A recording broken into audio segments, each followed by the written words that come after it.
Welcome to the Immigrant Experience in America, an immigrant human library, where we amplify and humanize the experiences of immigrants in the United States and around the world. Listen in as we add another story to our immigrant human library.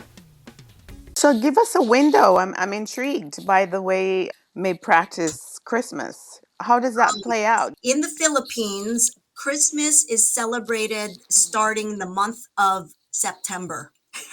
They start putting up decorations inside the house and all the lights outside the house and all of the Christmas lanterns. They start really decorating in September. So that is kind of, I think, a uniqueness to the Filipino Christmas culture. Um, and then church and the Catholic faith is big, at least in my upbringing, and even in the Filipino culture, very much a Roman Catholic sort of background, and so going kind of the weeks leading up to Christmas. There's 12 days leading up to Christmas, and there's midnight masses that take place. That if you can try to go to a midnight mass to celebrate the birth of Jesus Christ, which is what Christmas is all about, that is a big thing in the Filipino Christmas culture.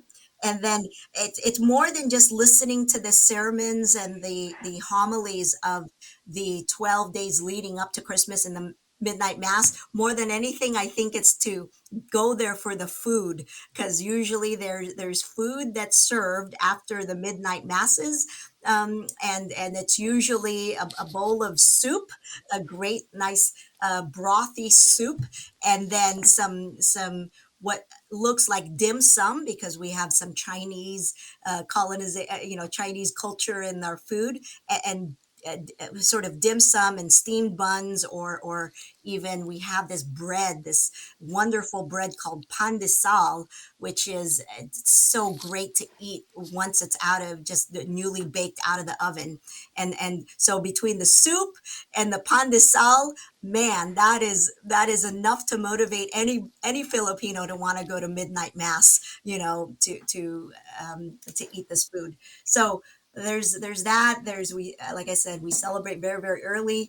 We don't take down our decorations for Christmas um, until January, the first week of January, when we know the Three Kings, again, a religious reference to Catholic faith, until the Three Kings have arrived, and now we can kind of take down the decorations. But it is a festive time of year.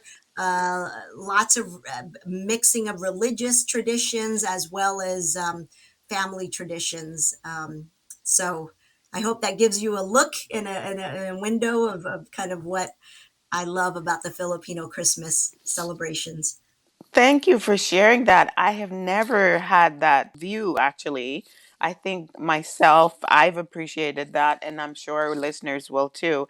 I know, for example, to my exposure living in Mexico City for a couple of years there, they have this thing where they do like this cake and you try to find the king that's in the middle. Do you guys do something like that? Since I hear you mentioning the three kings, and I'm like, is there some similarity there? Is that from the Spanish background, or where does that come from? Cake, we don't have that tradition, but certainly this story about the Three Kings after Christmas, I think, is a Spanish colonization religious story for sure. That is common. But that sounds very, very interesting. Yeah, there's so many Filipino delicacies that only during Christmas time do people really flex their recipes and their culinary skills during Christmas time, because that's when we're going to eat a lot of great desserts, great foods, and there's a lot of time spent in the kitchen to enjoy the feast of the holiday celebration. Wow, yes, it's very similar in the Caribbean as well. Till this day, I have very fond memory of Christmas, and I'm happy to say it's my daughter's favorite time of year. I'm just filled with joy, unexplainable joy, and we get ready for the baking of the fruit cake and the certain thing, the drinks that we have, and the different types of food that we make only around that time of year. So I completely, in the island actually, the sugar cane Yes. bloom. You have different trees that bloom. You can tell that season of year Oh, is I coming because nature actually announces it as well. It's very beautiful. We do a lot of lights. It's just, and then we do the, here I think they call it, ooh, I forgot the name of it now. You know, these little oh sticks yeah, that yeah, you the can light with a sparklers. match and it Yeah, actually gives the starlights. I yes, think we call it yes. starlights, the sparklers.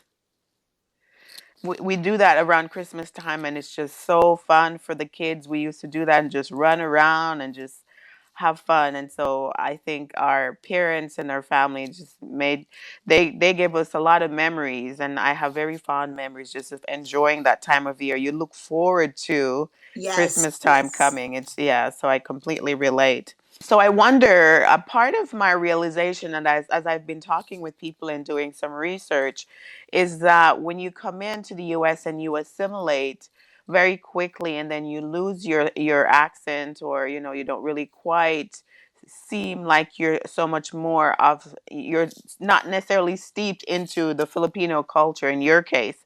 Do you find, how do you guys balance the fact that when Right. you go home you might not be viewed as Filipino anymore, and then when you're here it doesn't really matter how American you sound?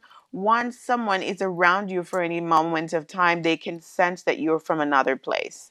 I don't know if it comes through our pores or what, or the way we express ourselves or our demeanor. Somebody will say lately, someone said to me, well, you don't really quite have a very thick Jamaican accent anymore. But yet, whenever I go out, the first word out of Yes. someone's mouth is, where are you from? They can tell that I'm not, I guess, natively or generically from here. So I imagine that that might be the case. I don't want to go as far as to say to the extreme that it's an identity crisis for me, right? Because certainly I was born in my motherland of the Philippines, and then I still visit. I we try to visit. Well, certainly during pandemic times we couldn't travel there, but now that the borders have opened up again, we always try to visit at least every other year. My mom has a nice place in the provinces there that is just such a relaxing retreat from the craziness of day-to-day life here in America, but also the it's away from the urban centers of the Philippines. But how we've really navigated around sort of the Filipinos in the Philippines saying, "Hey, you're not Filipino enough for us." Um, I think I actually think that I can't hide it. I can't hide that if I don't know a Filipino word, I have to resort to saying it in English. Um, but I think I celebrate the fact that I can still comfortably get around the Philippines. Meanwhile, knowing that maybe behind my back, all these people are saying, "Gosh, she's really so American now," and and here in America, and I'll say when I'm in Montreal, where my corporate office is for DBox, oh, I get the same thing, right? Where I don't speak French Canadian Quebecois. I'm learning it, but I'm an American speaker, but now that's an American with a Filipino background, so it's even more complex there. But really, I think that the way I've navigated it is to just lean in and be proud of the fact that yes, I'm different, but my difference and my uniqueness is not a bad thing. In fact, it's what motivates me to want to learn Quebecois, the French Canadian language, even more, so that again, back when I was 6 years old, I don't have to stick out as much. So I think this is an individual sort of purpose or need or want, because I know so many people as well who don't think that they need to go through those lengths of trying to assimilate and to whatever corporate culture or environment that they're in. For me, I love learning new languages. I love being around other diverse people, and I think it's respectful. I mean, I think it's a respect thing. I want to learn what's you know I want to learn what they see and how they view me as different. And it's more of a self awareness. It's a self awareness journey for me, quite honestly, Simone, that question. So, um, no, I'm never going to be perfect, but at the same time, I'm never going to let it um, affect me negatively, because it is who I am, and it is where I am today.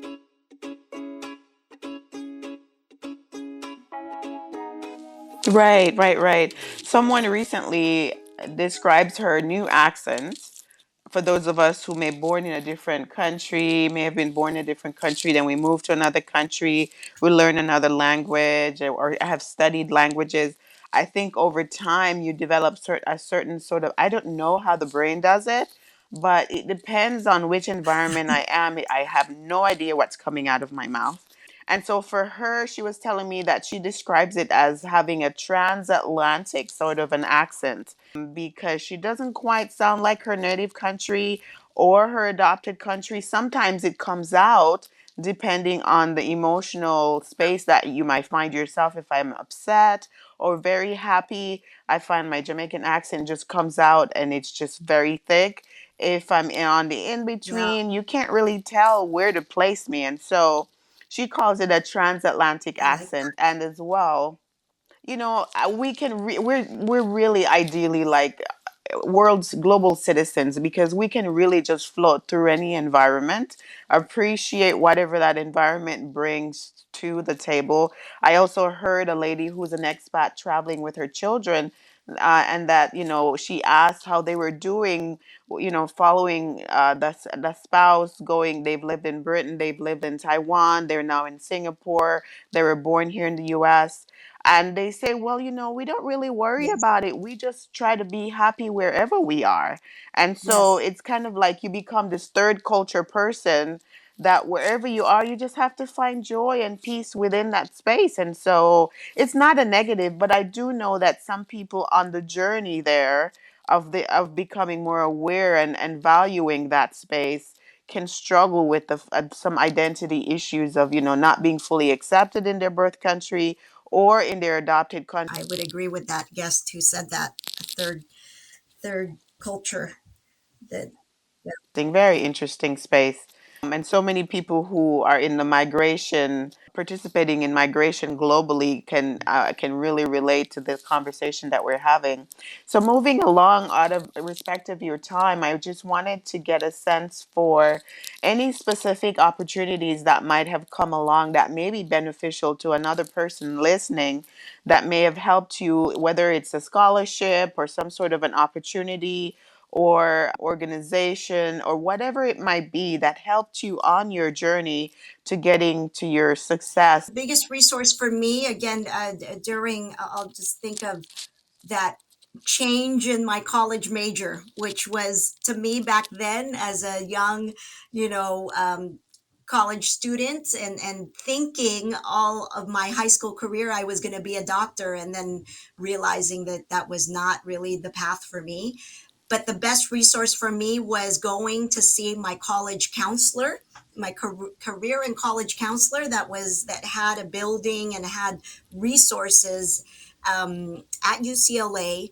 And it opened up my eyes to other other things I was good at, and I got a chance to look at take all of these different self assessments through that college and career center, of what I was really kind of skilled at and what I really enjoyed. And then it kind of led me down this business economics path. So I think the college and career counselors, or just any kind of school counselor, help and guidance was so critical for me, kind of trying to navigate uh, kind of changes and decision points in my life. Okay, awesome, awesome. And then, like any scholarships or anything or opportunities as you were in the work world that kind of helped you move along or mentorship? There are I have could name many names, but in of the mentors and the coaches that have got me through my career journey. Um, I always encourage, especially nurturing the professional and career uh, sort of portfolio. I think always look for a mentor, a coach that will talk to you about what you need to be doing in a role or in a company, but also a mentor that can talk with you about where you want to go, and then a sponsor, not necessarily a financial one, but look for a sponsor that can talk for you when you're not in the room. So a coach to talk to you about what you need to be doing, a mentor to talk with you about where you want to go and how to get there, and then a sponsor to talk for you when you're not in the room. So those, and in my life, I have those coaches, those mentors, and those sponsors that that I've gone to help elevate me to my next, to my next path or my next initiative or my next goal in life. So that's what I would tell your audience, is to look for those coaches, those mentors, and those sponsors in their life. Yes, very well said. Thank you so much. I've been hearing this idea of a sponsor lately, and it makes so much sense as I look over my own career as well outside of this podcast. That's very much needed when you're not in the room and needing someone to speak on your behalf as to your abilities or recommending you, even Yes, to the point of even recommending you for a role and then getting you the support that you that's right. need to be Good. successful in that role. So, very well said.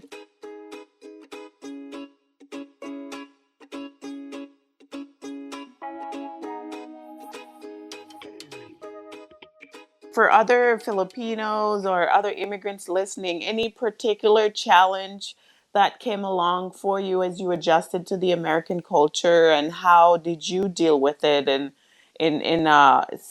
sharing just any sort of actionable thing that someone may be able to take who might be struggling with any challenge that may have came along for you. Challenge. It's more of a, I don't know if it's unique to America, but certainly this anti-Asian hate, uh, or this, with the pandemic and COVID-19 and the origins of it, and all of this talk in our society and of our geopolitical, um, you know, uncertainties and geopolitical uh, issues that are arising.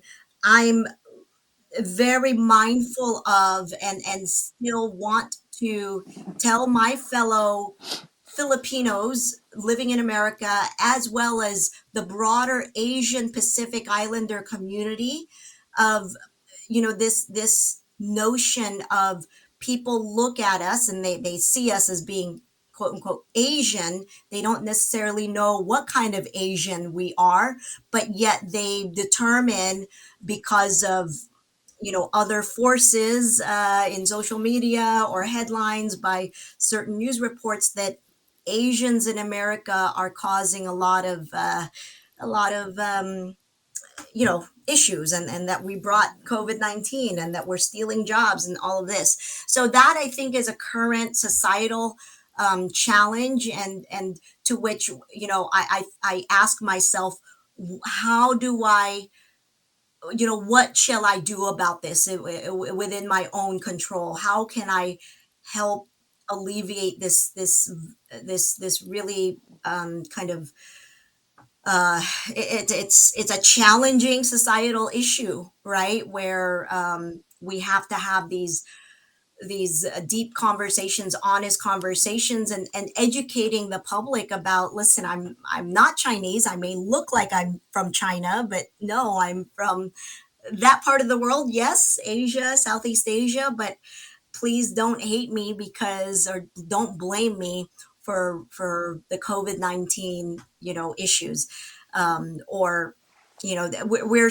in America. I do find that the Asian American Pacific Islander community is, as you put it earlier, this third culture that we have to live in. We're not quite white Caucasian, and we're not Black African Americans, and there's in America, if you talk to anybody else outside of America, they think of the black and white experience. Well, there's this whole other rich culture that Asian Americans, Pacific Islanders, and other non-white, non-black, even Latino, and Mexican, and all the other um, cultures, kind of, we fall in this middle ground. And uh, we we're kind of navigating through those challenges of, it reminds me of how my Middle Eastern friends, when 9/11 happened, and they received a lot of backlash and hate because they were of that, they were of that nationality, but yet we have to take these societal events, that are that cause so much pain, and decouple that, or not attach that to any one individual or any one person, or any one heritage or nationality, because I think that's unfair to just group us all in the,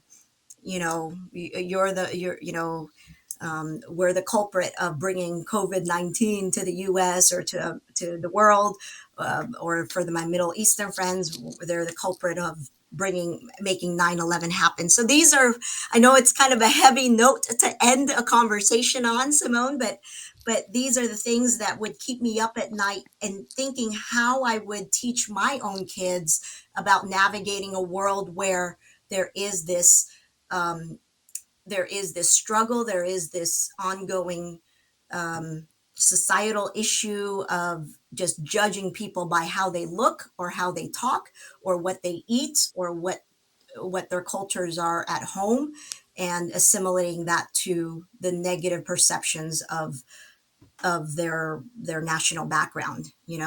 Right, right, right. No, it's quite complex. I'm trying to make sense of it, and that's part of the reason I start these conversations, because as I listen to everybody speak, I learn language to put the things that I may have experienced that I didn't understand what it was and I didn't even have the words for it.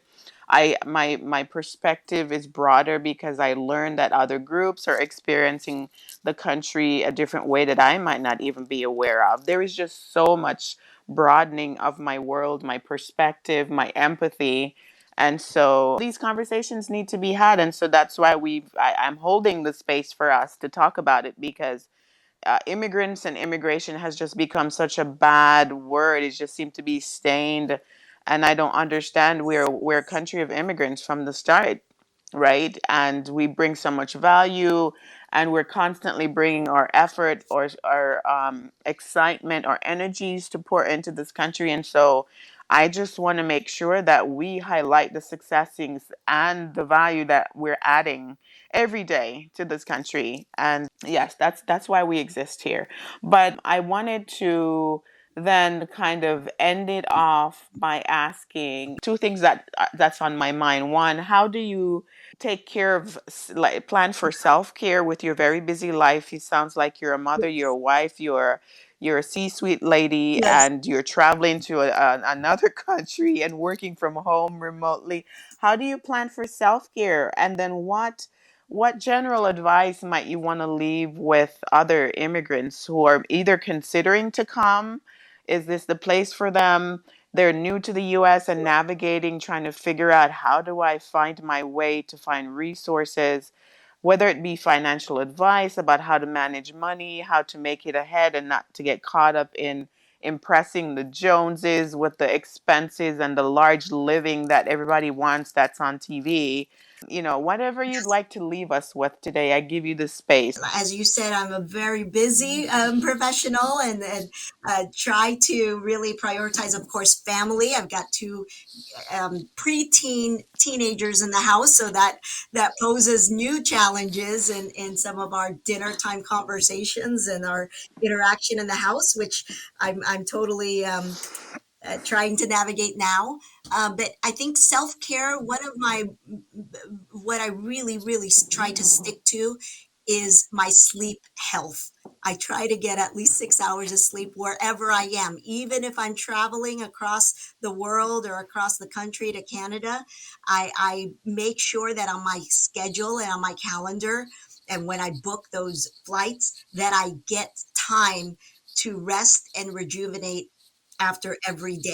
6 hours is my minimum of sleep. So sleep health is very, very important to me. I have gym memberships here and there, but I do need to get to it. And then just again, trying to eat healthy even while on the road. A lot of my business travel requires business meetings to take over, to be over a meal, breakfast time, lunchtime, or dinner, business dinners and whatnot. And I try to be very mindful of choosing healthy options on the menu, right, when I travel. So that's my self-care routine. um, on the advice for new immigrants or immigrants looking to pursue their American dream, or America, come to America for opportunities, or anywhere in the world, going from one place that they're comfortable with to a new place, I would just say the advice I would give is find your community, whether that be through church community. That's where my family found commonality, was through our church community. Also, you know other and we were fortunate to have relatives already living in this region, living in this area, that then introduced us or connected us to other areas. But I realized that not everybody's going to have that luxury of having already friends or family in the region that they can then share, their experiences. But I would say try to find those community members that can help guide you, like a family member would, like a old friend would, in any new area. So that would be my advice. And lastly, I'll leave your audience with, please, I would love to hear and try to provide guidance where I can, or even just swap stories. I'm very active on LinkedIn. That's my only social platform these days, is LinkedIn. That's where I do all of my business introductions and even personal introductions. So your guests can find me on LinkedIn, and I'm happy to talk with them or help guide them on their immigrant experience, if they want to use me as a guide. Very good, very good. I will need to find you on LinkedIn so we can connect. And I don't think we've connected Right. as yet. I think someone referred you to me, but we'll need to link up there. But this has been an absolute pleasure. I love the energy that you brought to the interview. And I really think our guests will find your advice, your experience to be quite helpful and encouraging. I think this conversation is quite timeless, but it will be timely as we celebrate the Asian Pacific Islander Heritage Month. And I think it's in May or June. You're right. Yes, one of the two. I have the folder saved. I just couldn't remember it right now. Right. I know June is Okay. Caribbean Heritage Month, so I think it is May, and April Okay. is Arab American Heritage. So this has been an absolute pleasure. Thank you so much for telling your story, your immigrant story, and adding it to our immigrant library. We thank you for your time, and we wish you much success. Thank you so much, Simone. Thank you to you and your audience, and thank you for what you do for the world, for the global citizens of the world that we're a part of. Absolutely, absolutely. Okay. I wish you nothing but success. So take care, Simone. Have a great one. Thank you so much. All right. Bye bye. You do the same. Talk soon. We thank our listeners around the world and we appreciate your continued support as we build our human library. Please remember to give us a 5-star review, subscribe, and share with your friends, family, and circle of influence.